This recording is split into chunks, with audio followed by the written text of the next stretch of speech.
മറ്റൊരു പ്രധാനപ്പെട്ട വാർത്ത ഹിമാചൽ പ്രദേശിൽ നിന്ന് വരുന്നുണ്ട്. വിമത MLA-മാരെ അയോഗ്യരാക്കിയിരിക്കുന്നു. രാജ്യസഭാ തെരഞ്ഞെടുപ്പിൽ BJPക്ക് വോട്ട് ചെയ്തവരെയാണ് ഇപ്പോൾ അയോഗ്യരാക്കിയിരിക്കുന്നത്. ഹിമാചൽ പ്രദേശിലെ പ്രതിസന്ധി പരിഹരിക്കാൻ വിക്രമാദിത്യ സിംഗിന് ഉപമുഖ്യമന്ത്രി പദം നൽകാൻ ആലോചനയും നടക്കുന്നുണ്ട്.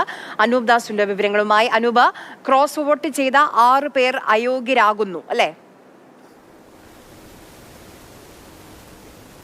അയോഗ്യരാക്കിയിരിക്കുന്നു. അല്പസമയം മുൻപ്, ഒരു 2 മിനിറ്റ് മുൻപാണ് സ്പീക്കർ കുൽദീപ് സിംഗ് പട്ടാനിയ വാർത്താ സമ്മേളനം നടത്തിയത്.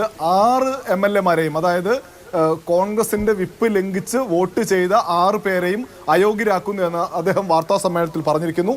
ഇന്ദ്രജിത്ത് ലഖാൻപാൽ, ചൈതന്യ ശർമ്മ, സുധീർ ശർമ്മ, രാജേന്ദ്ര റാണ, ദേവേന്ദ്ര സിംഗ് ഭൂട്ടോ, രവി താക്കൂർ എന്നിവരെയാണ് അയോഗ്യരാക്കിയിരിക്കുന്നത്.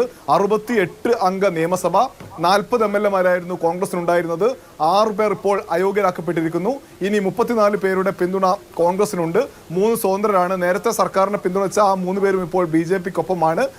എന്നാൽ ഇനിയിപ്പോൾ ഒരു അവിശ്വാസ പ്രമേയം വന്നാൽ പോലും സർക്കാരിനെ താഴെ ഇറക്കാൻ BJPക്ക് കഴിയില്ല എന്ന അവസ്ഥയിലേക്ക് കാര്യങ്ങൾ പോയി. അതായത് ഹിമാചൽ പ്രദേശിൽ സർക്കാരിനെ തൽക്കാലത്തേക്കെങ്കിലും സംരക്ഷിച്ചു നിർത്താൻ ഈ നീക്കത്തിലൂടെ കോൺഗ്രസിന് സാധിച്ചു എന്നാണ് ഇപ്പോൾ പറയാൻ കഴിയുക. എന്തായാലും അതിശക്തമായ സന്ദേശം വിമത പ്രവർത്തനം നടത്തുന്ന ആളുകൾക്ക്, നേതാക്കൾക്ക്, MLA-മാർക്ക് നൽകാൻ കൂടി ഈ നടപടിയിലൂടെ കോൺഗ്രസിന് കഴിഞ്ഞു എന്ന് വിലയിരുത്താം.